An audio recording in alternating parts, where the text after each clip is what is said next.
Desnudos y a los gritos obtuvo 3 premios nacionales.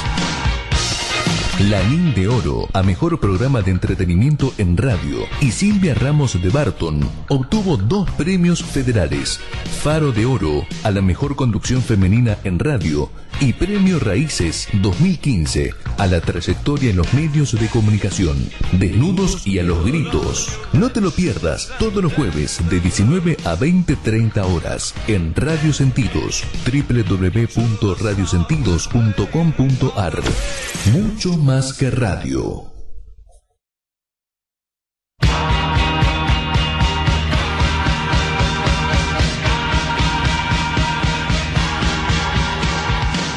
Bienvenidos al 77º programa Desnudos y a los gritos, 50 sombras de la actualidad. Mi nombre es Silvia Ramos de Barton, hoy es el tercer programa del año 2016 y el número 77. Increíble. Hoy inauguramos la sección 10 preguntas a un actor del mundo del vino y en esta ocasión desnudamos a un bodeguero. Ernesto Catena es presidente de Escorihuela Gascón, juega al polo a nivel nacional e internacional dentro del equipo que él mismo formó. Tiene una galería de arte en Palermo llamada Foster Catena, donde también tiene las oficinas de Ernesto Catena Vineyards, su proyecto biodinámico en Vistalba, Mendoza. Allí produce varias líneas de vinos como Alma Negra, Tikal, Padrillos, Siesta y Animal. En su página de Facebook muestra todos los días el duro trabajo que es trabajar un viñedo biodinámico y algunas ideas maravillosas, como el entrenamiento de llamas para cargar 2 canastas a la hora de la cosecha, en lugar de una en el hombro, y el estuche de adobe, donde también tiene un estuche de adobe para un vino, que se llama Siesta Adobe, donde entierra que estos vinos son enterrados y los guarda para los clientes. Ernesto es hijo de Nicolás Catena Zapata, hombre 1000 veces premiado y considerado número 1 en la vitivinicultura argentina y mundial. Al terminar la entrevista tuve 2 confirmaciones. Conozco a Ernesto de vista hace 12 años. Sin embargo, nunca había tenido una charla y menos tan íntima como la entrevista que sigue en minutos. La primera confirmación es relativa a mis creencias. Es una persona exitosa, aquel que le dedica tiempo al estudio y al trabajo. Y la segunda confirmación es que no hay otra manera de obtener el éxito que no sea formando equipos brillantes de trabajo. Al finalizar la entrevista nos quedamos conversando 1 hora más. Ernesto es un ser sensible, amante de los animales, apasionados por el arte y el deporte, que hizo de su cuna de oro un imperio nuevo, con su onda y su experiencia sensorial. Vamos a la entrevista. Luego escuchamos el tema de la película que se estrena hoy, que se llama Blue Lips, y que la canta Regina Spektor. Y cuando volvemos con todo el equipo. Bienvenido, Ernesto Catena, a Desnudos y a los gritos. ¿Cómo estás? Muy bien, ¿vos? Muy bien, por suerte. Por fin te encontramos. Hace como un año que estoy detrás de vos. ¿Cómo estás? ¿Bien? Bien, todo bien. Bueno, vamos a 10 preguntas para Ernesto Catena en una nueva sección de bodegueros en el programa Desnudos y los gritos. Y vamos con la primera. ¿Cómo es el proceso creativo a la hora de elegir el estilo y los nombres de tus vinos? Yo inventar o crear vinos lo equiparo mucho al arte y como yo no soy un pintor, pero me imagino que los pintores, una obra importante de ellos, pueden demorarse 1 año o 2 en hacerla. Es lo mismo con los vinos. Uh-huh. O sea que lo comparás con una obra de arte plástica, digamos. Sí, totalmente. Primero surge un deseo, una idea, algo que uno quiere decirle al mundo, y después agarra la materia, que en nuestro caso serían los vinos, los varietales, los diferentes terroirs, persigue un favor, lo encuentra, después la segunda etapa es encontrar la botella, la etiqueta, y por último saber cuánto guarda el vino antes de lanzarlo, y cómo lanzarlo, a dónde presentarlo, a qué chefs o a qué vinotecas proponérselo. Uh-huh. Y los nombres, Tikal, Animal, Alma Negra. Bueno, yo creo los nombres responden a una personalidad multifacética mía, y cada vino tal vez sea representativo de una de mis facetas, sí. Muy bien. Ahora nos vamos a enterar cuáles son tus facetas. El viñedo de Vistalba en Mendoza es el único que tenés, porque en Córdoba sos muy famoso, ¿sabías? Bueno, no me sorprende porque yo quiero mucho a Córdoba. Ahí pasé muchos años de mi infancia, fui a un colegio internado allí y todos los aromas justamente de Córdoba me recuerdan a mi infancia, así que me gusta mucho y todas las veces que puedo voy para allá y paso unos días en las sierras. Ah, con razón. Y ahora viene la siguiente pregunta, que es, ¿cómo y cuándo te enteraste o te interesaste en la biodinámica? Bueno, eso también tiene una explicación muy precisa, que es que yo amo los animales, mucho. Primero las personas y después los animales y la naturaleza. Y siempre en la finca sufría, te diría, casi del hecho de que no tenía una excusa para tener o cuidar animales, o no tenían un rol en un viñedo, que es un proceso de agricultura, no había mucho lugar para los animales, pero yo tenía ese deseo, pero no tenía una explicación, una razón de por qué traerlos, más que un capricho. Hasta que descubrí la biodinamia que te dice que una finca es un organismo que requiere no solo de plantas, sino también de animales, porque los animales cumplen un rol muy importante para ellos, principalmente de fertilización, pero además de un equilibrio,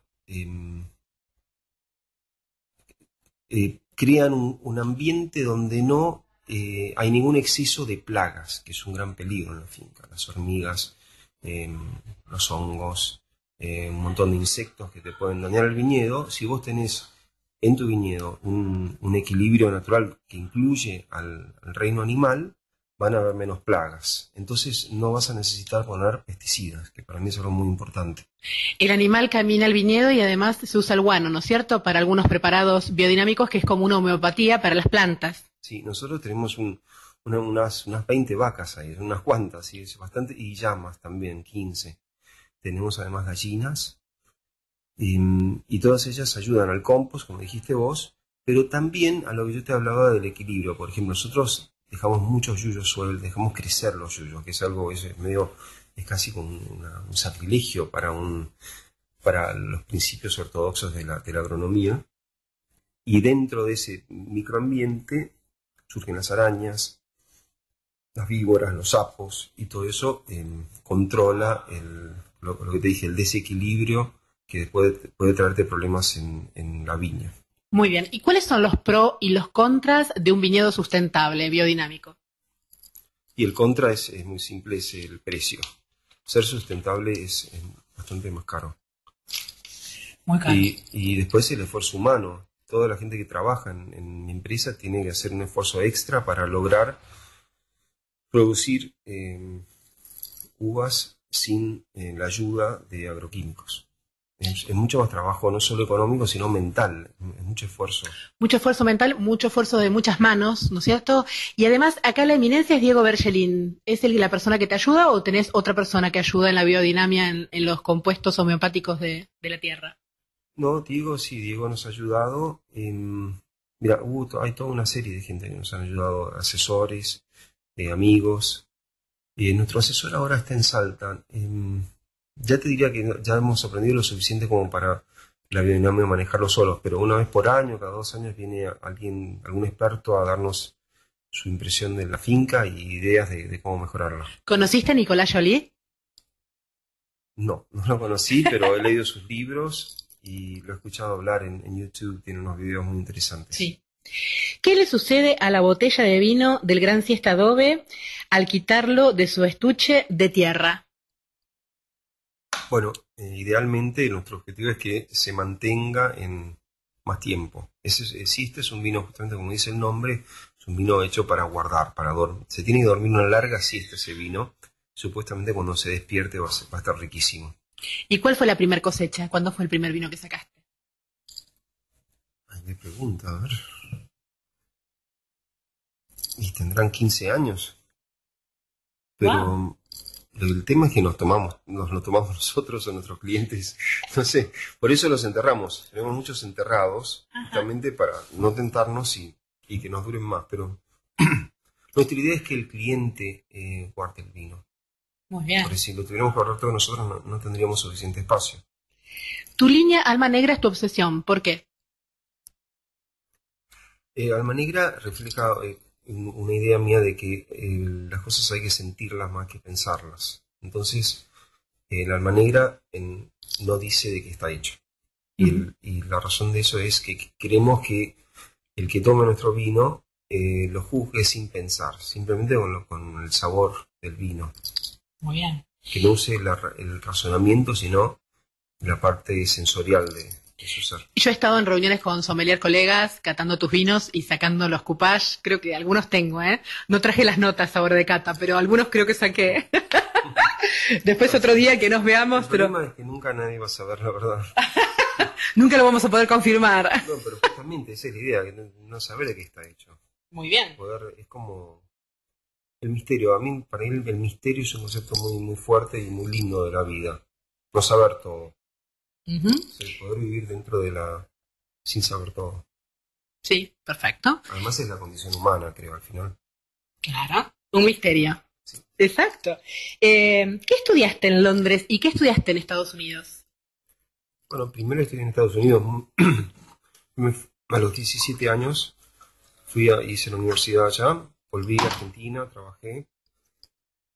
Y muy de casualidad hice un viaje a la India, en realidad, que me invitaron. Fui un mes y a la vuelta paré en Inglaterra, donde tenía unos amigos, y ahí conocí a mi esposa. Y me quedé y dije, bueno, para conocerla mejor me quedo y ¿qué hago? Y me hice un máster en Historia de la Ciencia, que fue muy, muy interesante. ¡Wow! Y en Londres, buenísimo. Sí. ¿Y en Estados Unidos qué estudiaste? ¿Vitivinicultura? No. Economía y computación. ¡Qué bueno! Increíble, buenas sorpresas. ¿Qué tarea te gusta más? ¿Ser presidente de Escorihuela Gascón, la Galería Arte Foster Catena, jugar al polo o Ernesto Catena Vineyards? Mira, yo soy un gran creyente en el trabajo de equipo. Donde haya un buen equipo, a mí me gusta estar. Ahora, donde estoy, en Ernesto Catena Vineyards, creo que pertenezco a un equipo bárbaro. Somos unos 20 o 30 personas en total. Y tenemos mucha armonía, mucha sincronía, mucha fe en lo que hacemos. Diría que este es mi mejor momento. Buenísimo, felicitaciones. Y ahora un ping-pong. Yo te digo un nombre y vos me decís una palabra. Me podés decir amor, pasión, Bueno, misterio. Podemos. Domingo Vicente. Mi padre. No, pará, mi abuelo. ¿Tu abuelo? Ah, pero Sí. ese justamente, ¿no? Lo adorabas. Tu abuelo que adorabas. Sí, porque yo fui el nieto mayor. Pasamos mucho tiempo juntos ahí en la viña y en la bodega. Qué divino. Mendoza. Mendoza y mi tierra. Biodinámica. El amor es la palabra que me surgió porque la biodinámica es básicamente un acto de amor hacia la naturaleza. Finca Nacbé. Es la única tierra que poseo. Animal. Animal, el lado salvaje de mi ser. Alma negra. Alma negra, misterio. Lo desconocido. Nicolás Catena Zapata. Mi padre. Gran inspirador y educador. Muchísimas gracias, Ernesto. Esto fue todo por hoy, pero te vamos a invitar a Desnudos y los Gritos. Ahora vamos a arreglar cuándo podés venir en persona. Dale. Pero con mucho gusto. Me divirtió mucho hablar con vos y espero hasta a la próxima. Dale, muchísimas gracias. He stumbled into faith and thought, God, this is all there is. Seguimos en Desnudos y los Gritos. ¿Cómo le va Alejandro en las operaciones? Giuseppe nos ha abandonado por una media hora. No está Giuseppe y tenemos a Alejandro. ¿Cómo le va Morgana Linda? ¿Cómo anda? Hola, buenas tardes, ¿todo bien? Acá quiero aprovechar y mandar un saludo a los que nos están escuchando, @Levic y @unamorfrancés, que ya están dejando saluditos. Ay, justamente que estamos escuchando Blue Lips. Vamos. Hola, Sicanda, ¿cómo le va? Hola, buenas tardes, ¿cómo están todos? En minutos ya la estamos escuchando. Por supuesto. Atención. ¿Y usted, Tristán Grimaud? ¿Cristal lindo? Chocho. Jueves agobiante, pero Terrible. la verdad que estoy contento de estar acá, hablando con ustedes. El tránsito fue terrible, la llegada de todos fue catastrófica, yo llegué casi -5, era una catástrofe, entonces estábamos un poco acelerados todos. Bueno, la próxima tenemos que llegar antes, así estamos más tranquilos. Creo que hay un problema medio global con internet también, o sea, como para complicar más el día. A mí encima se me cortó el HD, vio que se le va la televisión, sí. y le prendía, mi mamá dice, para mí se recalentó con el calor, decía mi No sé, tengo otros televisores, pero justo el del HD se me cayó. Qué bajón. Pero puede ser que se le ha caído la red de Fibertel, que estaba con problemas. Sí, no. Más que el aparato entonces en es sí. eso. Y en realidad hace muchos días que vengo escuchando problemas con cablevisión generalizados y en distintas zonas. Si no es el HD, es el cable, es eso, es internet. Si tengo una voz informada dentro de Fibertel que me dice que en realidad, es una pena que no lo digan oficialmente, pero me parece que en realidad están haciendo muchos cambios, que ahora pudieron importar muchos equipos que estaban faltando, y que gracias a que los pudieron importar, ahora pueden poner mejores aparatos, pero que ese recambio les está costando mucho en calidad de servicio ahora. Qué raro. Teóricamente esto es para mejor, pero no lo están diciendo oficialmente, es una pena. Tendrían que decir, disculpen las molestias, estamos trabajando para UD. ¿Dónde nos pueden encontrar, Cristian Grimo? Nos pueden encontrar en Twitter, por ejemplo, @desnudos y gritos. Por mail también nos pueden mandar a desnudosyalosgritos@gmail.com. En Instagram y en Facebook tenemos también unas páginas Desnudos y los Gritos, y tenemos un Tumblr también, muy bonito, una página muy lograda, desnudosyalosgritos.tumblr.com. Seguinos también ahí. Llamanos si querés al 52564310. Y también vamos a dar los twitters individuales de cada uno. Por ejemplo, _Sicanda. ahí la tenemos, a la espada de fuego. La tenemos a @Silbarton. Gracias. Top. También la tenemos a @Morgana_76. ¿Por qué tan complicado el guión bajo? 77. Me pone nerviosa con el guión bajo. No, a veces es cuando no te dejan como Porque hay poner el muchas usuario, Morgana. porque claro, Está ocupado, está no es ocupado. una originalidad Morgana y el número 7 tampoco es una originalidad, entonces bueno, la vuelta. Yo arranqué siendo Morganita, en realidad he escrito todo de una forma muy extraña para poder conseguir el user. Cuando se liberó Morgana, Qué loca. me enganché con ese. Oh. Muy bien. Y 77 es por el año. No, De- querido, soy más joven. Ah, No, es puede ser porque me gusta el Ataque caballero. 77. Hoy puede es ser el programa 77 justamente. Debería salir un programa perfecto. @Morgana, eso hoy. Exacto. Escuchen, yo le mando un beso grande a mi peinador, Gabriel Gangini, porque siempre me hace sentir segura, pero además no lo estoy visitando, como podrán ver, hoy me recogí el pelo porque estaba muy acalorada y dije Sí, me lo recojo. está Pero para- quiero contarles que Gabriel Gangini me dio un tratamiento para el pelo que me mejoró muchísimo, lo tengo largo por acá, que a mí nunca me creció el pelo. Oh. Así que vayan y pregúntenle a él qué es lo que me dio. ¿Dónde se puede Bien. encontrar a Gabriel Gangini? Tú me pueden encontrar en Avenida Federico Lacroce 2219, esquina 11 de septiembre, y puedes pedir un turno al 011-4774-4917. Este año nos acompaña la bodega San Huberto con su vino Sade. Sade. Obedece al placer. Beber con moderación. Prohibida su venta a menores de 18 años. He stumbled into Ay, qué linda esa música. Bueno, ahora la tenemos a Sicanda, la dejamos de fondo esa música. Sicanda tuvo una abuela que conoció a Evita y hoy nos va a contar 2 anécdotas, ¿son, no? 2 en total. Sí, básicamente son como una sola en sí. Porque bueno, tiene que ver un poco como ya forma parte de, no es ya un anecdotario, sino como una leyenda urbana en mi casa, de mi familia. Tiene que ver mucho con cosas que se han repetido siempre, pero no tenemos como manera realmente de constatarlo con cosas, objetos, o pruebas o documentos. Sí sabíamos que mi abuela, por parte de madre, ella tuvo una vida muy aventurera. Desde muy temprano, se escapó muy chica de un matrimonio forzado que le hicieron, entonces terminó en una compañía de teatro. Y yo, sorpresa, bueno, al parecer en esa compañía de teatro conoce a Eva Duarte, cuando apenas era Eva Duarte. Lo que estoy contando, obviamente hay muchos que me van a odiar a partir de hoy. ¿Cómo se llama Hoy me gano varios enemigos. tu abuela? ¿Cómo se llamaba? Se llamaba Olinda, pero dudamos mucho de los apellidos que ella presentaba también. Bozán no era Olinda Bozán. No, No. no. Porque hubo una contemporánea de Evita muy famosa que se llamaba Olinda Bozán. Bueno, ella De no Olinda. fue famosa. O de Olinda. Porque De ella Olinda. después tuvo que tener un perfil bajo por el matrimonio con mi abuelo, que él obviamente la obligó a olvidar todo ese mundo del espectáculo, de los teatros, las tablas, etcétera. Te vas a convertir en una señora decente, lo pongo entre comillas, y obviamente la alejó de ese círculo de amistades. Era Por eso no sabes inevitable. el apellido. En realidad no se sabe el apellido porque ella se escapó de un matrimonio forzado y ella debe haber fingido algunos documentos. Y no sabemos muy bien en qué terminó todo eso. No tenemos documentos de ella, se perdieron en varias mudanzas y no nos quedan algunas cosas que podrían ayudarnos a hacer pesquisas al respecto. Vos Ella estás hablando del apellido artístico de tu abuela, ¿o no? Sí, del apellido, además de los nombres que ella usaba, porque usó varios, entonces no sabemos bien con qué nombre al final ella aparecía o con qué nombre la conocía Evita. Perfecto. También.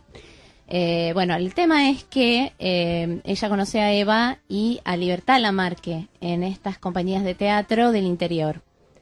La idea de ella era realmente escaparse, ¿no? Que la familia no la encontrara, entonces por eso se escapó en estos en este tipo de O sea, perdóname, de suburbios. perdóname que hoy estoy un poco lento. Entonces, a ver, lo que estoy reconstruyendo es que tu abuela estaba casada, se escapó, se transformó en una artista, una actriz que andaba digamos, por itinerante. Itinerante, exacto. Y después la conoció Evita y después se casó con tu abuelo. Círculo, exacto, a Evita y Wow. a La Libertad conocen Lamarque. esas giras por el En esas interior. giras por Era el tipo interior. cirquense, una cosa así. Sí, eran teatros bastante cirquenses. Cirquense, sí, sí. Sí, totalmente, esa era la época. Y bueno, el tema es que... ¿Y ella era bonita como vos? Más todavía. Dicen, bueno, las fotos muestran a una mujer, ella era, digamos, la diferente entre 9 hermanos, que eran todos muy rubios, todos rubios o pelirrojos de ojos claros. Ella nació muy blanca, blanco papel, pero pelo negro y ojos negros. Y tiene que ver con como con una rama medio francesa de su casa, que una de las tías, abuelas, era igual a ella. ¿Y qué pasa más adelante? ¿Qué pasó con tu abuelo? Bueno, antes de conocer a mi abuelo, ella, por supuesto, traba amistad con Eva Duarte. Mi abuela tenía mucha fama de ser una persona como muy recta en ciertas cosas, por más que era muy open mind, muy abierta con muchas cosas Era actriz, era de muy- la época, Sí, exacto, que muy revolucionaria. que ya, digamos, ella se escapó de un matrimonio forzado, ella rompió con muchos esquemas de la época. Ya ella usaba pantalones cuando nadie lo usaba, era muy guerrillera en ese Se sentido. había escapado de un matrimonio cuando nadie se escapaba de un matrimonio. Exacto, por eso te digo, ya eso habla de quién era. Entonces, claro, muchas cosas le confiaban a ella en cuanto a secretos, en cuanto a amistades. Y Eva, por supuesto, le contó muchas cosas. Las que se cuentan en mi casa es que quien estaba en un principio relacionada, todas se relacionaban con militares de alto rango. Y quien estaba relacionada en un principio con Perón era Libertad. Sí, Y sí, entonces- sí. No, yo no lo sabía Libertad. eso. Bueno, Eva Duarte estaba peleadísima con Libertad. Ahí va a contar ella la pelea porque la abuela le Esta es- presenció. Esta Ahí es la está, testigo. atención. Ahí viene el momento. Por eso yo sé que es verdad que se pelearon y además sé cuando O sea que se pelearon por un hombre, es así que no la tenía. ¿Y se por Perón? pelearon por Perón. No Va, es que chicas. por un hombre, se Por- pelearon por nuestra esfinge Por nacional, Juan pero Domingo. Sí, pero qué ojo que tenían, porque en ese momento no era ninguna esfinge. no Bueno, eran, ahí no también- era, y ese es el tema. El secreto supuestamente que le confían a mi abuela es que ella se entera con el amante que tenía en ese momento, que era a él a quien planeaban poner en la silla. Porque supuestamente ellos pensaban que Perón iba a ser más manipulable de todos los candidatos que ellos tenían. Lo iban a tratar de manipular desde adentro. Lo creían un tonti. Lo creían una marioneta. Sí, o un buen tipo leal, Oh, digamos, exacto, en realidad. que él nos iba a hacer caso, digamos, ¿no? Los que estaban más O sea, no tenían ni idea de la mente que tenía el hombre este No lo que armó un sospechaban. populismo increíble. Y tampoco sospechaban que venía Eva detrás, mucho menos, porque Eva potencia todo eso. Pero, Según claro, lo que no- dice no- mi abuela es que no, ella no sabían, lo potencia. no conocían a Eva, digamos, Nadie pero sabía de pero la la estaban existencia. buscando entonces. Porque ellos querían que Perón entrara a ese lugar acompañado, o sea, que no fuera un hombre soltero, digamos. Exacto. El tema es Ah. así. Y entonces ellas se peleaban por ser ellas las que le daban el ella brazo. se lo saca literalmente, se mete, digamos, como de quien dice, saca a Perón y se mete entre Libertad Lamarque y Perón, y la pelea que mi abuela cuenta es que se agarraron directamente de los pelos y rodaron escaleras abajo del teatro. No te acordás dónde fue, ¿no? Ah, ¿en el teatro fue? En un teatro en el que se estaban presentando. Realmente nunca nos contó locaciones ni nada. Por tanto, esto es como yo te digo, es más una leyenda urbana de mi casa. ¿Y quién ganó? ¿Quién ganó la pelea? A mí me interesa. ¿Quién se despeinó más? ¿Quién se despeinó más? Libertad. Obviamente quien fue la perdedora fue Libertad.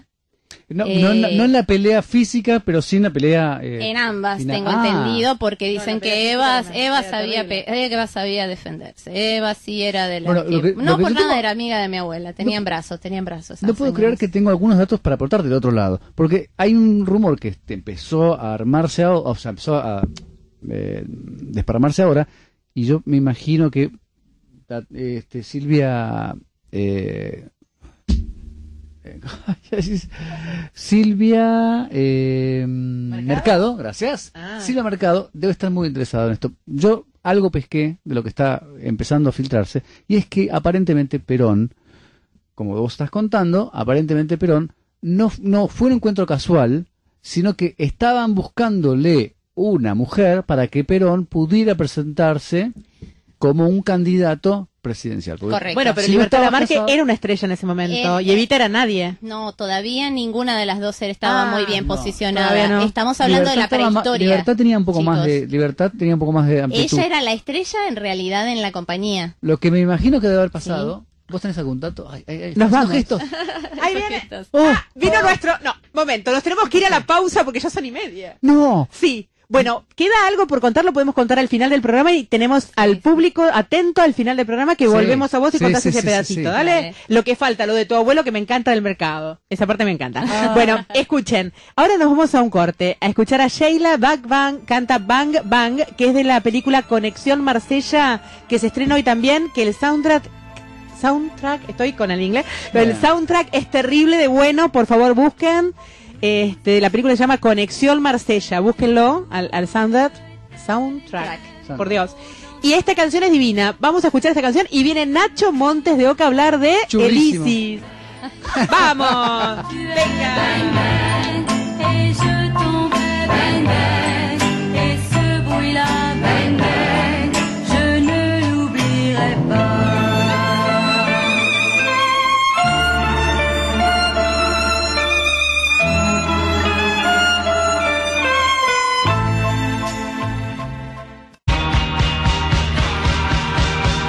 Bienvenido Nacho Montes de Oca, Desnudos a los Gritos. ¡Bravo! Sí.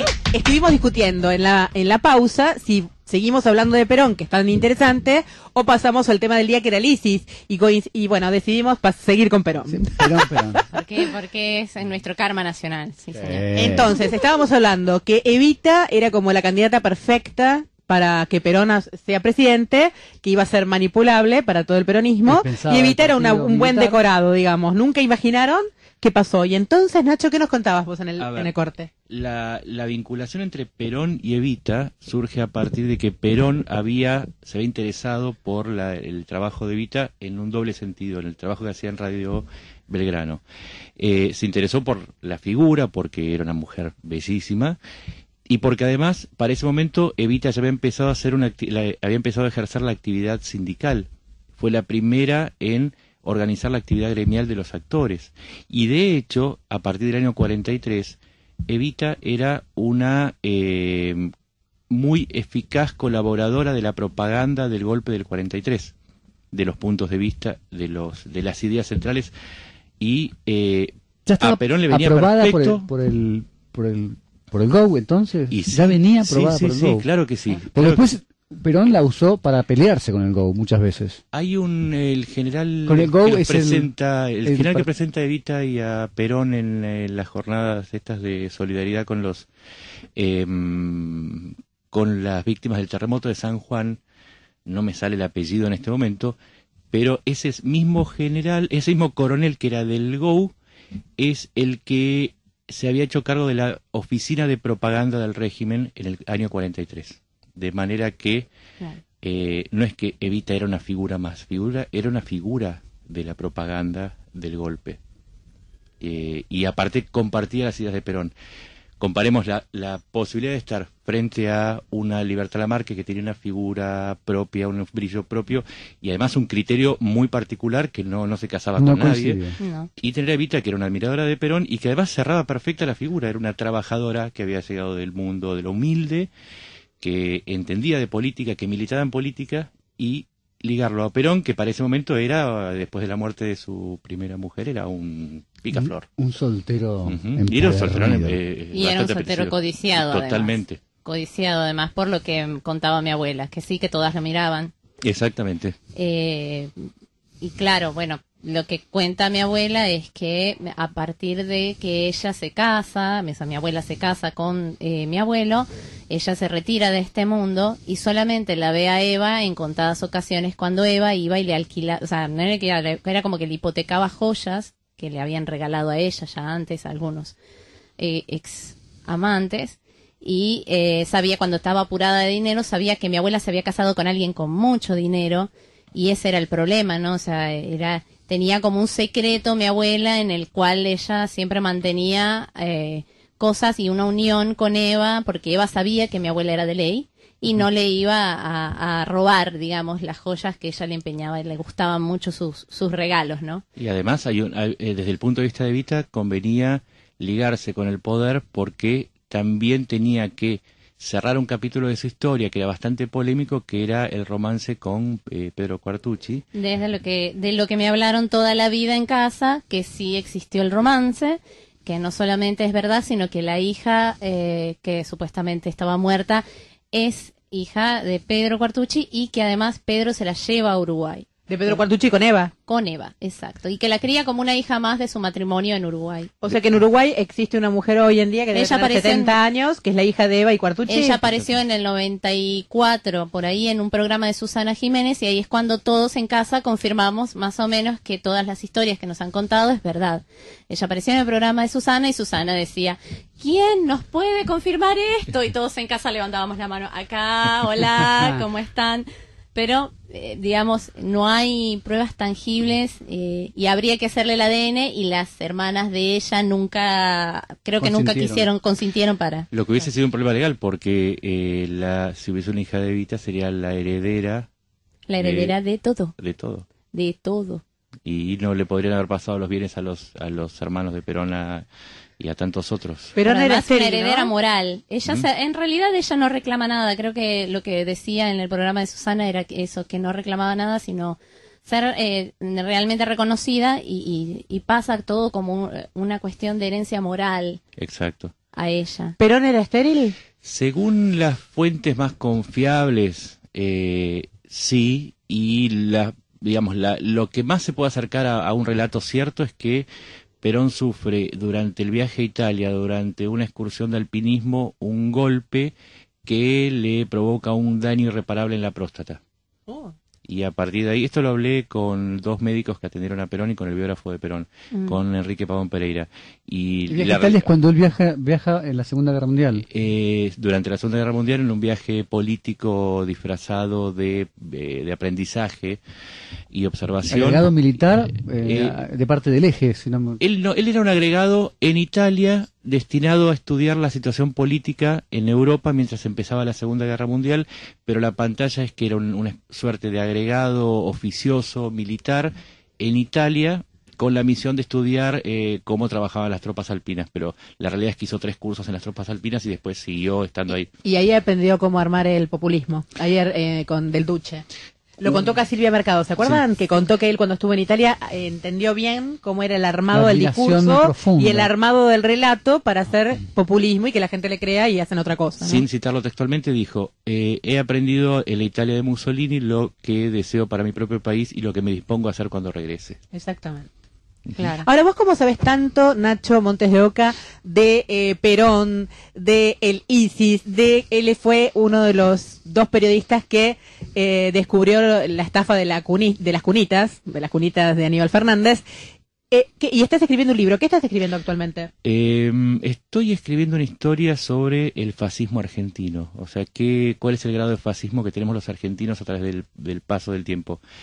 Y arranca en 1930 con el primer admirador del corporativismo italiano, que fue Uriburu y su gente, y termina hoy, porque según mi perspectiva, y creo que lo puedo probar en el libro, el problema de la Argentina es su cultura fascista, y no es tanto quién es fascista y quién no es fascista, sino qué grado de fascismo portamos cada uno por nuestra cultura argentina.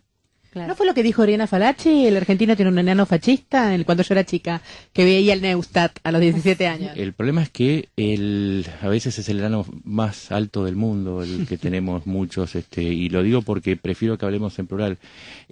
Si uno analiza el modo en que se organizó el kirchnerismo, tiene tantas vinculaciones con el modo corporativista, que es la propuesta de Mussolini para un Estado que no fuese ni capitalista ni socialista, que a uno lo asusta.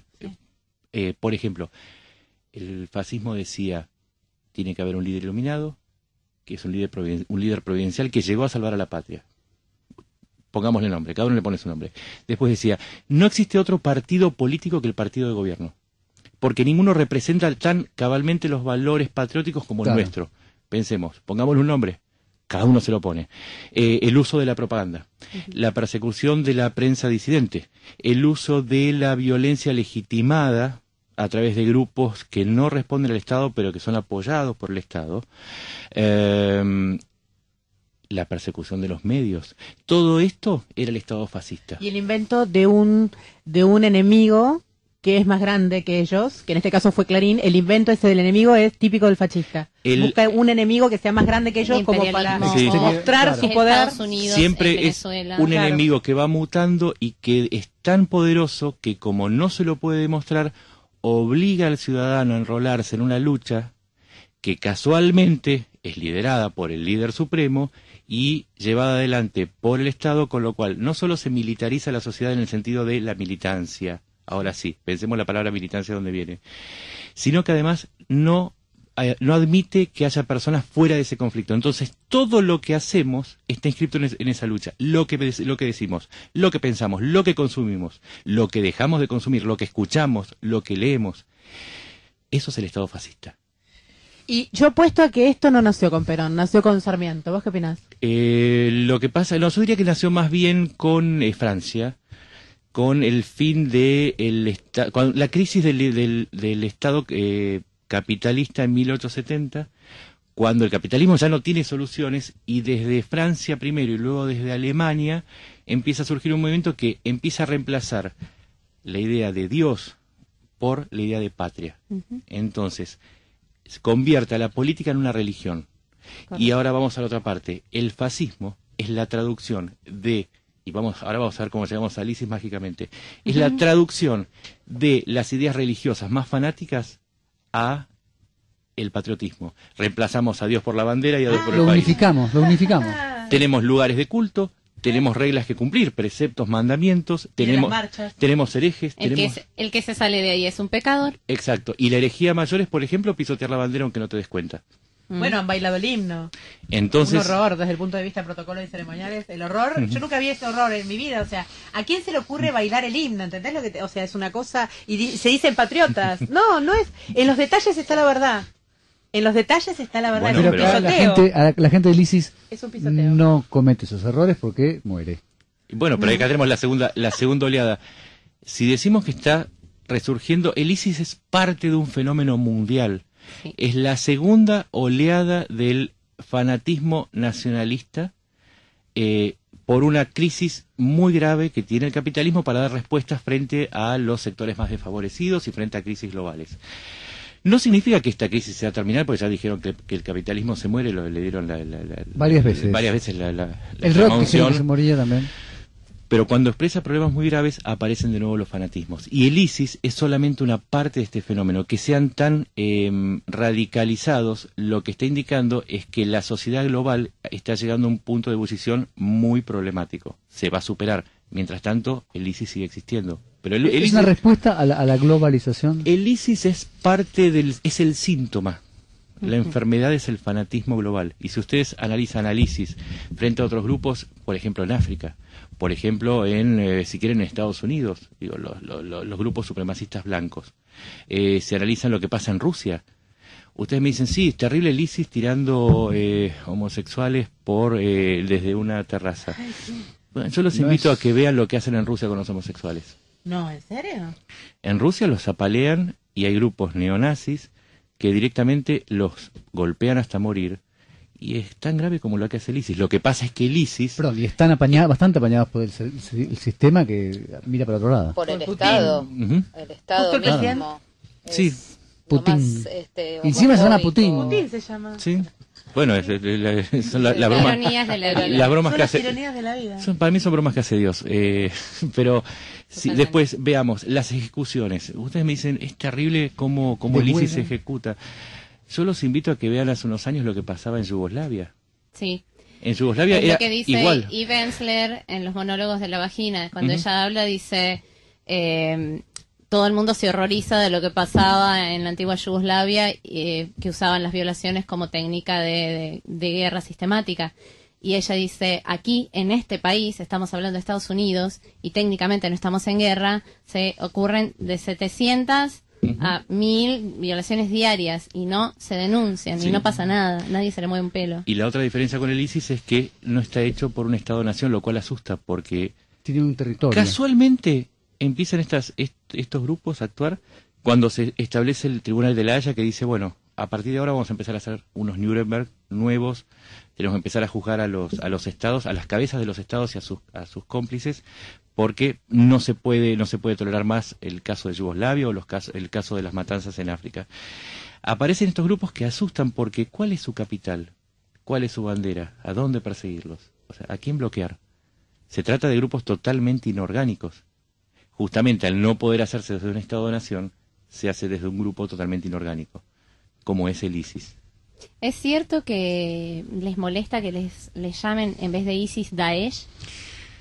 En realidad el Daesh es una forma que se usa ahora en Europa, pero también el ejército islámico.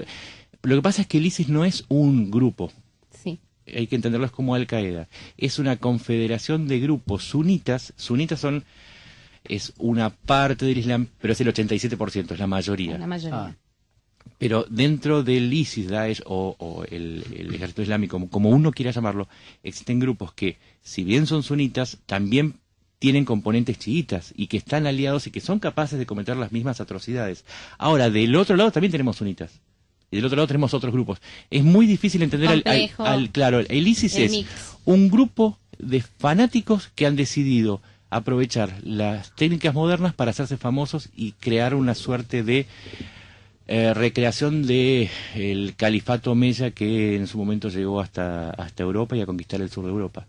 Te lo preguntaba porque Pero estaba leyendo que decirles ISIS es como legitimar que ellos son un Estado islámico cuando vos decís que son un grupo no orgánico. Ellos se hacen llamar Estado y lo que piden es reconocer como Estado. Lo que pasa es que es muy difícil no reconocerlos como tal. Son un Estado, tienen un jefe, un cuerpo colegiado como jefe, si bien tienen un jefe que no es el que manda, no es una figura como las nuestras, como un presidente. Tienen un territorio que dominan, tienen un sistema de impuestos, tienen un sistema de educación. Formalmente son un Estado. Ahora, no querer llamarlos Estado Islámico forma parte de la guerra retórica, que es otra de las formas que se tiene de luchar contra estos grupos. ¿Sirve para algo la retórica en este caso? No, para nada. Sospecha. Tengo una buena noticia, porque hubo un golpe al ISIS y entregaron a la prensa una lista de 22.000 personas, o sea, una lista de 22.000 personas de sus miembros, ¿no? Entre ellos figuran 2 extremistas que mataron a las 90 personas en París. Y ¿quién fue el que los traicionó? Un yihadista desilusionado los traicionó y le dio listado a la cadena británica Sky News. Hay nombres, teléfonos, direcciones y datos de los familiares de los combatientes. La inteligencia está chequeando el contenido y todavía no ha querido dar confirmaciones. Pero lo interesante es que cuenta este hombre que se entregó a la prensa, digamos, y él también como que se entregó a una entrevista, le han tomado nota, contó cómo ingresan, porque han ingresado de todos los países del mundo, y bueno, nombre, ¿no? Apellido, nacionalidad, tenés que parece que ser musulmán, tenés que serlo. Tenés que serlo. Sí. Condición sine qua non, claro. Claro, tenés que ser musulmán, y luego vienen, si te querés inmolar, o si querés solamente ser soldado, o sea, todas las opciones de si te querés suicidar con una bomba, Sí, si querés, te dan las opciones que vos preferís. Te preguntan cuál es tu grado de obediencia del 1 al 10. Ujú. Sí, ¿a quién le Pero, ¿y vos podés le dejan elegir las un cosas y 7, lo un matan? 5? Ah, Sí, vos podés. Este es Sabores. una ¿Saben autoevaluación. cuál es uno de los mayores riesgos a la hora de analizar al ISIS? Es considerarlos brutos. Exacto. El ISIS es un grupo extremadamente actualizado. Gran parte de su éxito tiene que ver con hacernos creer que son un montón de gente en sandalias levantando polvo en un lugar remoto de el Extremo Oriente. Algo tribal se los ve. Claro, y que como mucho perseguirán una cabra y en eso se les va el día. No, son... y los que se mueren son las personas que van hasta allá, digamos. Hay una cúpula. A ver, el ISIS nace de los que son las madrazas. Las madrazas son las universidades islámicas. De gente muy formada, de gente que maneja muchas disciplinas. Y cuando el ISIS empieza a actuar, entiende algo de la sociedad moderna que Estados Unidos aplicó en la guerra contra Irak. Dice, gran parte del éxito de una guerra se juega en los medios. Lo que se decide en el campo de batalla es tan importante como lo que se decide en los medios respecto a quién ganó. Si yo logro establecer un sistema para comunicar lo que yo estoy haciendo y que llegue a todo el mundo, más poderoso voy a ser. Si uno ve los videos del ISIS donde decapitan, uno por ahí se ve tentado a decir qué asco, qué horror, qué terrible. Qué público. Cuando vos analizás el video, está hecho con los códex, o sea, está encriptado el video, está armado. Bueno, vos, Silvia, sos cineasta, tiene una secuencia perfecta de guionado. Hoy estuve viendo varios y me llamó la atención. Bueno, Cristina Kirchner hace Están esa... súper bien guionados. Están muy bien guionados. Cristina Kirchner Muy bien dice, hace un guionados. comentario en la ONU acerca de que era un montaje hollywoodense. Bueno, eso forma parte de la brutalidad de nuestra presidenta. Esto lo hace un grupo de personas del Islam que entienden perfectamente cómo manejar los medios modernos de comunicación y cómo llegar. Y cuando mandan los videos, los pueden hacer, lo pueden hacer en una cueva en Afganistán, pero lo hacen bien.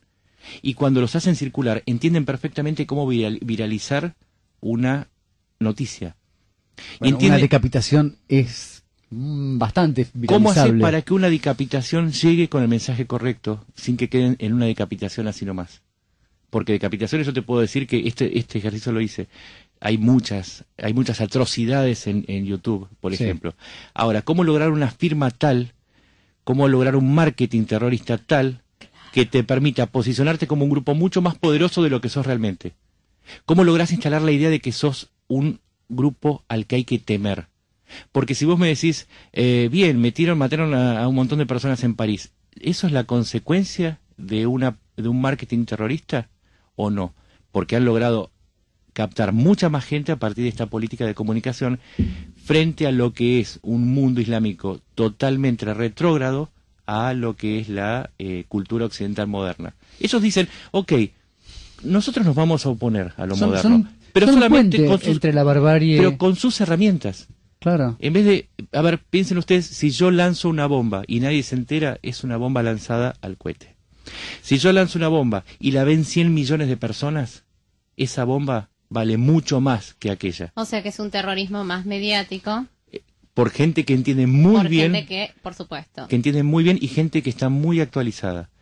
Por eso digo, es un error creer que son personas de la época de las cavernas. No. Son personas que son capaces tienen un vínculo con esas cavernas en el sentido de que tienen un fanatismo. Tienen un fanatismo que parece de la época de las cavernas. Yo hago una pregunta. ¿En qué se diferencia una persona que es capaz de matar con una bomba a 40 personas, colocando un paquete en una terminal de ómnibus, y una persona que la lanza desde un avión? Ninguna. En términos reales, ninguna. El efecto es el mismo. No. ¿En términos de qué? En términos de... Son totalmente distintas. Son dos personas totalmente distintas. Necesitan un entrenamiento completamente distinto. Son dos personas completamente... son otros universos. En la escena global son iguales. Ante la son escena iguales global, el poderosos. desastre y la consecuencia son ¿Entendés iguales? Que uno necesita una isla de edición que sale $5.000 y el otro necesita un avión que sale $25 millones? Esa es la inteligencia del ISIS. Y de esa manera logran reclutar un montón de gente, porque, por ejemplo, las redes que usan, acá se dieron 22.000 nombres. ¿Cómo llegaron a reclutar 22.000 personas en todo el mundo? Y sin ser Porque les detectados. dan plata. Pero Cobran son- muy no son- bien, porque son millonarios en dólares y en petróleo y en euros. Millonarios son los del ISIS. Veamos y les pagan millones y el $1.000 por mes, por ejemplo. Una veamos cosa las así. fuentes de financiamiento. Eso es lo que, las Espera. fuentes de financiamiento Hay son varias. el petróleo de Arabia Saudita, ¿no? No, el petróleo de Irak y de Siria. De Irak y de Siria. Turquía está en un problema frente a esto. Turquía es la vía de salida del petróleo del ISIS. De hecho, primero lo sacaban en camiones y hasta han construido oleoductos para sacar el petróleo y venderlo. La segunda fuente es la apropiación de divisas, o donde llegan, se apropian de todo lo que son bienes de valor y los ponen en... Roban, va. Por ejemplo, qué horror, tiraron abajo todas las estatuas que tenían 700 años. Bueno, yo tengo una mala noticia. Tiraron la Algunas una las estatua. volaban, a otras las vendían. Sí, sí. Después Venden tienen antigüedades. los O sea que, aportes. en realidad hasta puede llegar a ser una puesta en escena para que no te des cuenta todo lo que se robaron. El ISIS es una puesta en escena magnífica. Okay. A Y eso de voy. mayor efectividad al menor costo. Porque Exactamente. es lo que decís, no prescinden de tanques de guerra o de cosas que son mucho más costosas, pero con una isla de edición te montan un teatro hollywoodense que es mucho más efectivo y te aterroriza 10 veces más. Vos en Irak tenías a los norteamericanos llevando un tanque M1 Abrams II que sale hoy $5 millones con Barato. Antes era mucho no, más no, caro. ponele 5 millones, ponele que te tire un precio. Sí. Para Lázaro Báez, un regalo, una tarde. Lázaro te lo junta. En Se lo 10 cuentan minutos te lo 23 contó. minutos. Pero vos necesitas 3 personas entrenadas durante 10 años. Que las personas son mucho más caras. Ahora, vos con un combatiente suicida en un camión de $2.000 cargado de explosivos, tenés un efecto quizás mucho mayor y mucho más eficiente en términos capitalistas que los ejércitos. Insisto, o sea que veamos ISIS- al ISIS como lo que es. Pero ISIS, según lo que más o menos en mi mapa mental pude llegar a entender, me parece que el ISIS consiguió conquistar a otras personas que sí quieren jorobar o molestar a Occidente o derrumbarlo como herramienta, porque tienen ¿Cuál es el objetivo del ISIS? Vamos a una pausa y volvemos y nos dice el objetivo de ISIS. Vamos a escuchar a Mike Brandt, C'est comme ça que je t'aime. Divina la canción. Presten atención también de esta película, Conexión Marsella.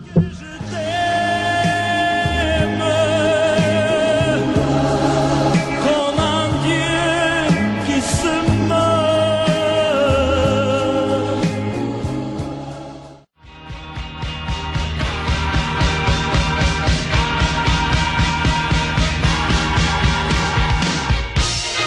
Hola, Giuseppe en las operaciones. ha vuelto. ¿Cómo le va? Bueno, Morgana, ¿hay alguna noticia? ¿Algún comentario? Bueno, acá Laura Canale, @laubic, dice que como el ISIS está con inconvenientes financieros, hay gente que está desertando y que por eso también está cantando, como dijo ella. Chan, chan. No sé qué nos puede aportar Nacho a esto. Sí, la estrategia de Occidente fue presionar a Turquía para que dejara de permitir el paso de crudo y también el paso de divisas, porque Turquía está en una posición complicada, tiene su propio integrismo islámico y de alguna manera sin haber pactado de frente con el ISIS, toleraba de alguna manera sus actividades para tranquilizar el frente interno. Y la ofensiva sobre los capitales que hizo circular ISIS en el mundo para hacer sus negocios está funcionando. El problema de la desarticulación del ISIS es que el ISIS es producto de la desarticulación de Al Qaeda, con lo cual tenemos que prever que tendremos que llamarle de otra manera al grupo que surja de la desaparición de ISIS. O sea, hay una necesidad fanática y cuando más combatimos se transforma en una hidra que saca otra cabeza por otro lado. A ver, el ISIS ¿qué objetivo tiene el ISIS? Algo que es un objetivo permanente de una parte del mundo islámico. Pensemos que el mundo islámico hacia el año 632, creo que fue la muerte de Mahoma, entra en un cisma donde se dividen sunitas y chiitas.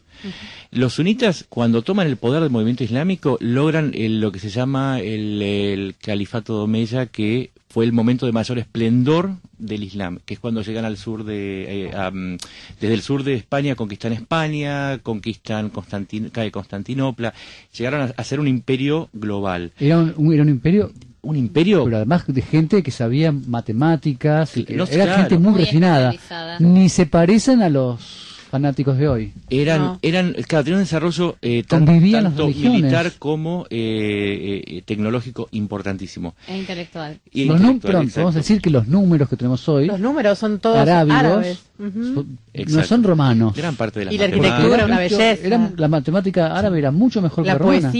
poesía árabe. y la es buena. medicina. La medicina. Eso se logra cuando logran el mayor nivel de expansión, donde los sunitas se estabilizan y calman esa ansiedad de la yihad, que es la conversión forzada, y es donde se permite que tanto los judíos como los católicos desarrollen colonias dentro del Islam, y había mucha tolerancia. Ahora, los grupos que hoy están dentro de los sunitas, que quieren recuperar ese califato y que quieren amenazar nuevamente a Europa, vendrían a ser los tradicionalistas que quieren ver al Islam de nuevo como un factor de poder global. Pensemos que desde la Segunda Guerra Mundial hasta hoy, que fue el proceso de independencia de los países en la zona de Medio Oriente, desde entonces hasta ahora, esos países fueron estados subalternos de Occidente, proveedores de materia prima y también subalternos en las guerras que libró Occidente. Piensen ustedes en la Segunda Guerra Mundial, ¿cuál era el rol de los árabes?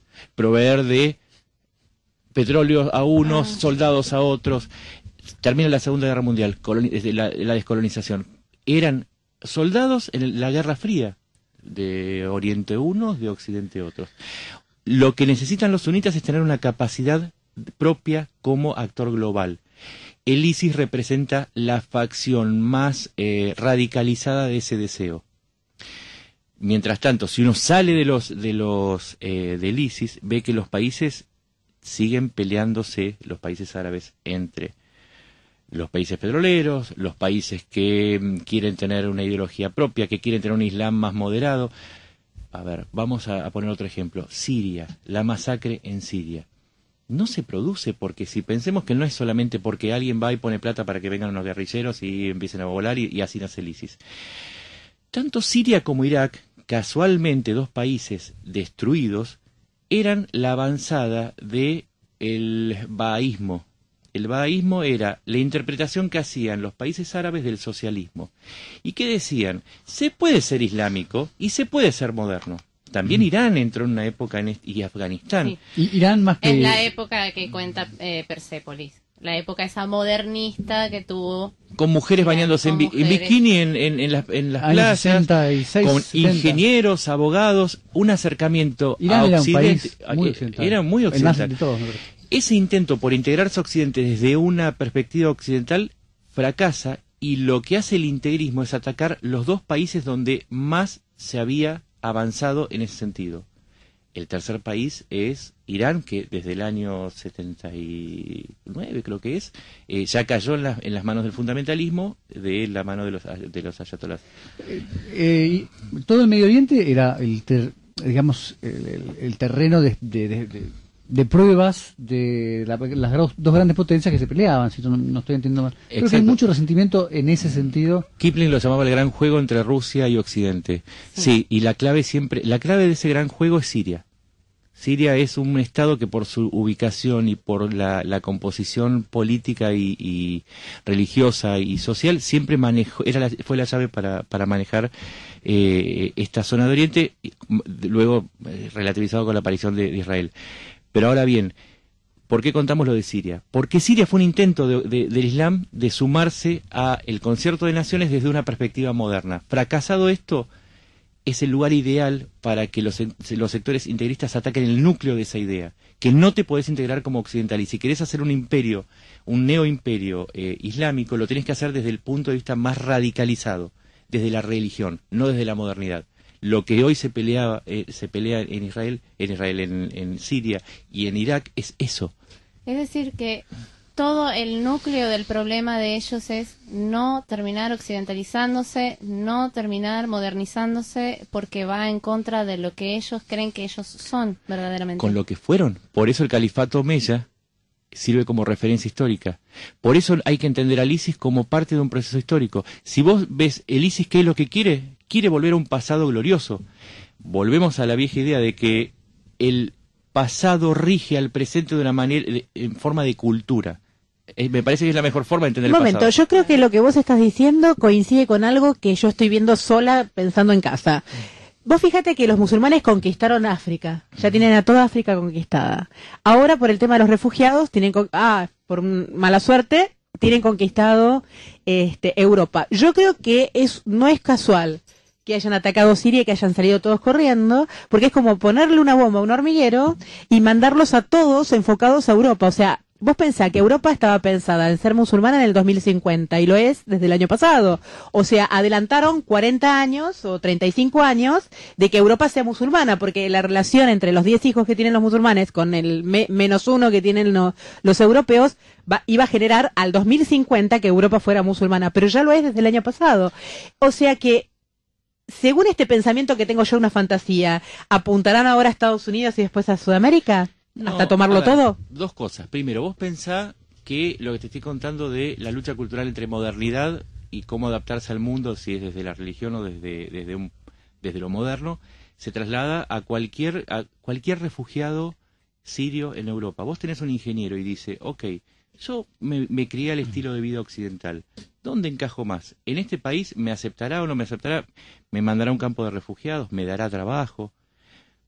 Si no lo logra, entonces la parte islámica integrista se activa. Claro. Entonces ahí tenés potencialmente nuevos yihadistas. Eso es lo que vi hoy, que entre los refugiados se están naciendo nuevos yihadistas porque los tratan tan mal, le pegan. Dolomas, que es nuestra amiga en Twitter, en Facebook subió un video de cómo los europeos les pegan a los refugiados, les pegan con palos. Potenciando la idea primigenia de que Occidente no puede convivir con la modernidad.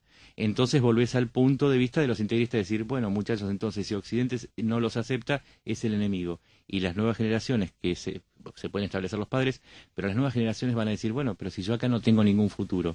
Y si no hay futuro, estás a un paso del fanatismo. Eso por un lado. Si no hay futuro, estás a un paso de la muerte. Exacto. Entonces, ¿de qué vale la pena? Da lo mismo y me inmolo. Si el futuro es igual que el pasado y el presente, entonces no tiene sentido nada, entonces me pongo un chaleco bomba y me voy a pasear. Entonces ese es el riesgo que corre Occidente, no entender que islámicos van a ser, o sea, no se parece, tendría que aprender Occidente de lo que le pasó con las cruzadas. Cuando Occidente manda las cruzadas, lo primero que hacían era convertir a la fuerza a las poblaciones, los sectores más radicalizados, otros no. Cuando se iban los cruzados, esos que habían sido convertidos al Islam, al catolicismo, pasaban a ser islámicos. No es que estamos viendo algo nuevo. El ISIS hace lo mismo que hizo Occidente en otras épocas. No es un problema del Islam, es un problema de la cultura humana. Tenemos que entender al Islam como una consecuencia de un flujo y reflujo de culturas católicas, islámicas, en un juego permanente que está durando siglos. Finalmente es un tema, finalmente es un tema filosófico, porque los hombres no están luchando contra el sentimiento del resentimiento, que es parte de la evolución como ser humano. O sea, bueno, podés vivir resentido las 24 horas del día, o sea, tenés que tratar de resolverlo. O sea, es un problema filosófico esto, entonces. El problema es, ¿a qué te aferrás? Lo que a mí me preocupa de toda esta problemática es que juegan con la religiosidad natural del hombre, que es a lo que verdaderamente exacerban para llevarlos al fanatismo. Y volvés al punto de la lucha entre la modernidad y lo atávico, si querés lo religioso. Yo considero lo religioso como algo bastante atrasado, pero es una postura mía personal. Si vos no lográs establecer la racionalidad, entonces abrís camino al fanatismo. Si vos tenías un país basado en la racionalidad, como era en Siria, o en el caso de Irak, y vos invadís, destruís, hacés pelota a todas las instituciones, sin tener cuidado de reconstruirlas, lo que haces es darle paso a la brutalidad, porque acabaste con la racionalidad. En todo caso, uno puede criticar a Saddam Hussein de un montón de cosas, pero era la cabeza de un Estado racional, que era brutal, que era un asesino, que era una porquería. Ahora, se basaba en principios racionales. Cuando desaparecieron los principios racionales y las estructuras que le daban sentido, nace el ISIS, que nace en Irak, y después se traslada a Siria, en donde también se pretende hacer lo mismo con la familia El Assad, que también es un régimen racional basado en ciertas ideas socialistas. No, y Al-Assad además es un loquito. sí, una persona tremenda. Las cruzadas siempre son una lucha entre la racionalidad y el fanatismo. Lo de los grupos islámicos es una cruzada inversa a la que hicimos nosotros, los occidentales. Nacho, y llevándolo a como dice Silvia, Latinoamérica, ¿qué hay del ISIS en conexión con Venezuela? Porque hace años, cuando todos los empleados de petróleo salieron de PDVSA, los que antes estaban antes de Chávez, y se fueron, entraron muchos sirios a trabajar en PDVSA y entró mucha gente de otros países que es el sol de hoy, que no sabemos quiénes son. Sí, lo que pasa es que la alianza entre Chávez y Medio Oriente era a través de Irán. Sí. Y los iraníes están conteniendo al ISIS porque tienen terror que los sunitas finalmente avancen sobre ellos, que son chiitas, y que los copen. La llegada de sirios y de un montón de gente de Medio Oriente tiene que ver también con que Venezuela intentó meterse como actor político dentro de la OPEP. Sí. Claro, porque Chávez, ahora Maduro, sospechan, o dicen, afirman en realidad, que los Estados Unidos son los que pisan el precio del petróleo para esclavizarlos. Claro, lo que pasa es que no es una teoría tan loca. No, eso sigue siendo algo armado. Debajo de la mesa se negocia igual y ellos siguen siendo amigos. Yo no sé cuánto le conviene a Estados Unidos el precio tan bajo del petróleo. Sí. Porque si gran parte de las ganancias de sus empresas en términos globales en el sector petrolero bajan, también le baja su PBI. Y no es que está en un momento de expansión industrial, al contrario, está en un momento de meseta. Así que no es que necesita más petróleo y con lo cual le conviene el precio bajo del petróleo. Me parece que por ese lado no va. Me parece que sí tiene que ver Maduro con lo que hablamos de los los PEP. ¿Tiene razón? ¿Me estás diciendo que Maduro no tiene razón? No puede ser. No, Maduro... ¡No puede ser! Con lo inteligente y todos los estudios que tiene. Pero con todo lo que sabe de geografía nacional. ¿Cómo reconocer cuándo Maduro tiene razón? Sí. Cuando está callado. Claro. En ese momento tiene toda la razón del mundo.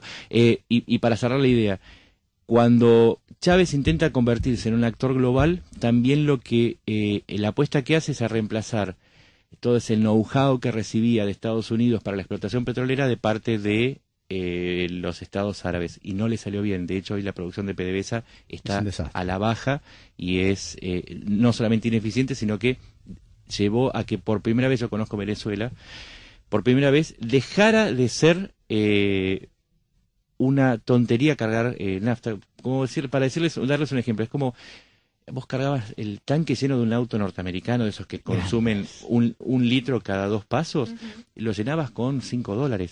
Sí, había una época en que con, no sé, 5 bolívares íbamos de Maracaibo a Caracas tranquilamente con el tanque lleno. Y hoy tenés autos abandonados porque ya no se puede mantener. Además que eso propiciaba una economía también un poco irreal, porque era un precio subvencionado. Exacto. Bueno, en fin, nos fuimos del tema del ISIS, pero me interesaba saber...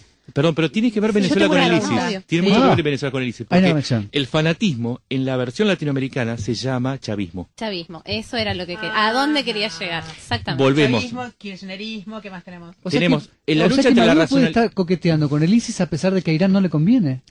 Porque la racionalidad cae, lo que cae es un pensamiento religioso en donde el objetivo emotivo, heroico, épico, esa cultura judeo-cristiana, si se quiere, que nos atraviesa, de la gesta, vale más que cualquier decisión racional que adoptes. En ese sentido es como nos llega a nosotros, donde llega la misma oleada de fanatismo, que en nuestra región se llama populismo. Entonces está todo muy vinculado. No me a la enamora cultura. Macri, decía, por ejemplo. Yo tengo 2 o 3 preguntas. La primera es, ¿qué pasa con los religiosos musulmanes, digamos, entre comillas, buenos, que están callados? Por ejemplo, el papa musulmán, digamos, no sé quién será. No hay como papa. No hay una máxima autoridad. No. Son varios. No hay. Se reparten las autoridades entre varios sheikhs. Yo quiero contar algo. ¿Puedo contar algo? ¿Una anécdota? Yo trabajaba en una embajada árabe. Un día, entraba a las 8 de la mañana, un día a las 8:15, por ahí me llama mi mamá y me dice, Silvia, mi mamá le cuesta expresarse con cosas cuando está choqueado, le cuesta, no le sale bien. No me dijo, las Torres Gemelas están cayendo. Me dijo, Silvia, están bombardeando Estados Unidos, ¿no? Me dice.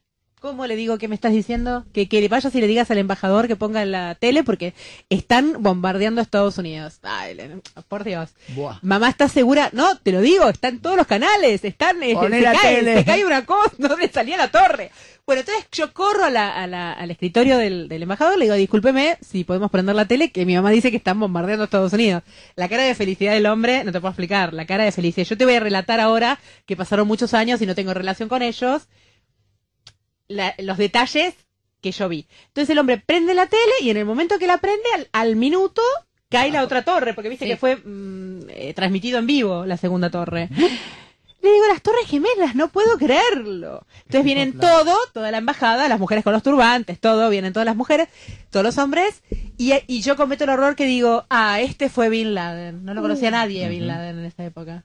Y yo lo había conocido porque había ido a una pavada, había ido a una dentista y estaba la revista Noticias, que estaba en la tapa. 2 años antes salió en una tapa de revista Noticias que decía quién es Bin Laden, es el tipo extremista, bla, bla, bla. Yo me había leído toda la noticia. Entonces yo digo Bin Laden. En ese momento se dan todos vuelta y me miran como diciendo, ¿what? Porque uno de los requisitos para ¿cómo entrar sabes? O como diciendo... ¿Cómo lo podés saber? Y tenían miedo, les agarró este miedo, por eso terminaron despidiéndome, obviamente, por decir Bin Laden. Porque uno de los requisitos para entrar a las embajadas árabes en Argentina es que vos no sepas árabe. Entonces no podés hacer de espía. Claro. Entonces ellos se manejan adentro, todo en árabe, y vos no entendés nada. Y entonces cuando necesitas hablar con ellos, hablas en inglés. Claro. Si yo digo Bin Laden, quiere decir muchas cosas, si nadie lo conocía. Después, como a la semana, empezaron a hablar Bin Laden, que esto, que lo otro, Al-Qaeda, bla, bla, bla. Yo ya lo sabía, pero porque lo había leído en una revista de noticias. Bueno, yo dije, acá me despiden, o me matan, o me suicidan. ¿Ustedes creen que yo me podría suicidar? ¿Viste? Noticias, se suicidó Silvia Barton, imposible. Pero vos fíjate, vos dijiste Bin Laden, mataron a Bin Laden y Al-Qaeda no desapareció. Está claro que no es un problema de las personas o de las cabezas. Ahí está el punto. Fíjate las ironías de la historia. Vámonos a un lugar que parece que no tiene nada que ver, pero se relaciona. Los alemanes en el año 1916, creo que fue, meten a Lenin en un tren con destino a Rusia. ¿Para qué? Para debilitar a un enemigo tradicional que, bueno, finalmente logran debilitarlo al zar a tal punto que lo derrocan y nace la Unión Soviética, que finalmente es la que termina entrando a Berlín en 1945 y termina con Alemania. Ironías de la vida. Fíjate vos, Bin Laden es un hombre que era un prooccidental al que le encargan la misión de financiar el entrenamiento, aprovisionamiento y reclutamiento de adherentes al movimiento mujahidín que peleaba contra los rusos, contra los soviéticos en Afganistán. ¿Qué hace Bin Laden? Bin Laden dicen, a ver, wahabita, una facción bastante también radicalizada del Islam. Un tipo criado en Occidente, en familia muy rica. Arabia Saudita. Además, ahí están los wahabitas que están aliados con el ISIS. Era petrolero en Dallas también, Bin Laden, dicen. Era un empresario global. Claro. Su familia era una empresa global. Ahora, la ironía es que el ISIS es el resultado de que Bin Laden y un montón de otros propiciados por Occidente son mandados a pelear con los soviéticos, se entrenan y se vuelven internacionales. Ahí nace la conexión internacional que establece Bin Laden con diferentes puntos del planeta y que es la base de Al-Qaeda. Año 2013, Al-Qaeda, Irak, se produce un cisma y se desprende de Al-Qaeda un pequeño grupo de gente vinculada a Saddam Hussein, pero muy religiosa, que da lugar a ¿quién? Al ISIS. Sí. La ironía es que Estados Unidos entrenó al tipo que fue el partero del ISIS. Exactamente. Por eso son las ironías de la historia. ¿El primer rey, presidente o lo que sea de dirigente del ISIS era un jordano? No tengo esa información. ¿Sabes que sí? Estuve leyendo y parece que fue un jordano el primero que empezó. Acá tenemos que dejar de pensar en nacionalidades. Claro, el ISIS es un Estado islámico. Para mí la mejor definición es Estado islámico. ¿Por qué? Porque vos tenés gente que viene de Uzbekistán, de Tayikistán, que viene de Francia, que viene de Inglaterra, de Argentina. Tenemos yihadistas argentinos, donde la idea de nacionalidad se diluye frente a la pertenencia al grupo. Es la pertenencia al Islam. Exacto. Y la defensa más extrema del Islam. Por eso digo, al Islam hay que verlo al Islam y al ISIS hay que verlo con ojos islámicos y con ojos del ISIS. Si lo tratamos de entender desde nuestra lógica, son un grupo de pastores locos que se dedican a separar cabeza de los cuerpos porque sí, porque están locos. Pero es un error, porque nosotros podríamos llegar a ser víctimas de nuestra propia ignorancia si no sabemos cómo frenarlo internamente. Pues, a mí me sirve bastante escuchar, aunque hay que tener un poco de estómago, a Luis Delía para entender cómo la soncera nacional se puede emparentar con un movimiento religioso extremista de Oriente. Es que ese es el otro objetivo del ISIS. El ISIS no solamente quiere recuperar el califato omeya en su máxima expresión, sino que quiere lograr el silencio, cuando no la complicidad, de los grupos antioccidentales. Luis Delía no es anti-norteamericano, es antioccidental. Representa una facción muy numerosa en nuestro país, latente, que cree que todos los males de la Argentina se explican por la presencia de Estados Unidos, Gran Bretaña y Francia. Que todo se explica por ese lado. Entonces, terminan siendo funcionales al fanatismo porque como comparten enemigos, creen que comparten objetivos. Pero bueno, es parte de la soncera. Si Luis Delía leyera a conciencia la historia, no sería Luis Delía. Es un país gestado por los descastados. Sí. Así que esa sensación de que fueron mejor... O sea, resentidos. Es la misma cepa de pensamiento que tienen los sectores más antioccidentales del Islam, que Occidente les puso la pata y que por eso no crecieron. Puede ser parcialmente verdad, pero no es toda la verdad. La realidad es que si las causas no son propias, entonces, y el otro es el que explica tu decadencia, entonces vas a depender siempre del otro. Ahora, qué cosa que en el 2016 todavía ha pasado tanto tiempo y estamos en una situación casi de cuando vivía Jesús, digamos, no te digo un precámbrico, pero, o sea, lo que digo es, ¿qué involuciona el ser humano que todavía por resentimiento o por mercenarismo, no sé cómo se diría, porque para mí Delía es un mercenario, donde hay plata va, el ISIS tiene plata, es millonario, voy para allá. Pero es un mercenario con un rubro.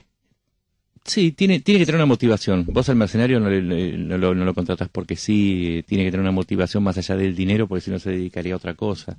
Esto pasaba con los ejércitos medievales. Los señores feudales contrataban a un grupo de mercenarios, pero les tenía que dar una épica.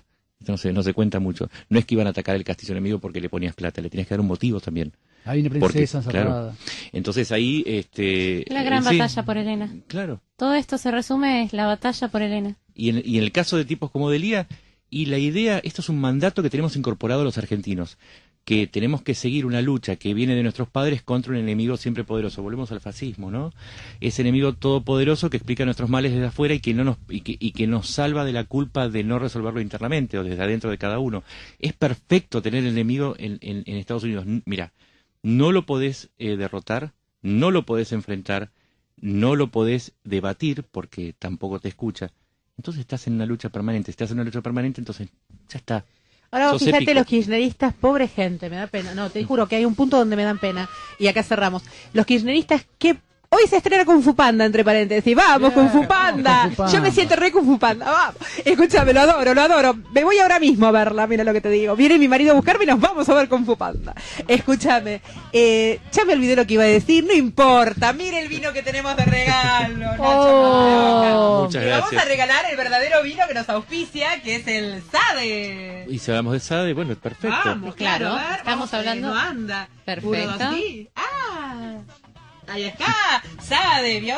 Le trajimos un vino así increíble. Muchas gracias. Bueno, muchísimas gracias Nacho Montes de Oca por venir, la verdad que hablamos de un montón de cosas. Lo quiero invitar para el 7 de abril, que viene Daniel Malnati, y que me dijo, bueno, yo voy a hacer todo lo posible a menos que me llamen de urgencia de TN, y digo, bueno, lo voy a invitar a Nacho, así hablamos entre los tres, entre los cuatro, los cinco, se conocen. Con Daniel, yo fui productor de él. Ah, no sabía, ¿en dónde? En una serie de documentales, él era el conductor del capítulo de Argentina Historias Secretas, historias de la ciudad de Buenos Aires que nadie conoce. Él era el conductor. Mirá vos, no sabía que eras productor de televisión, ahora nos quedamos charlando sobre eso porque nos interesa mucho. Gracias, Icanda, por venir, divina. Después terminamos todas tus anécdotas en la próxima visita. Muchas gracias. Gracias, Tristán Grimaud, gracias por correr con el tránsito. Gracias, Morgana Linda, gracias, Giuseppe y Alejandro. Y nos vamos con Robert Moore, que ya lo estamos escuchando.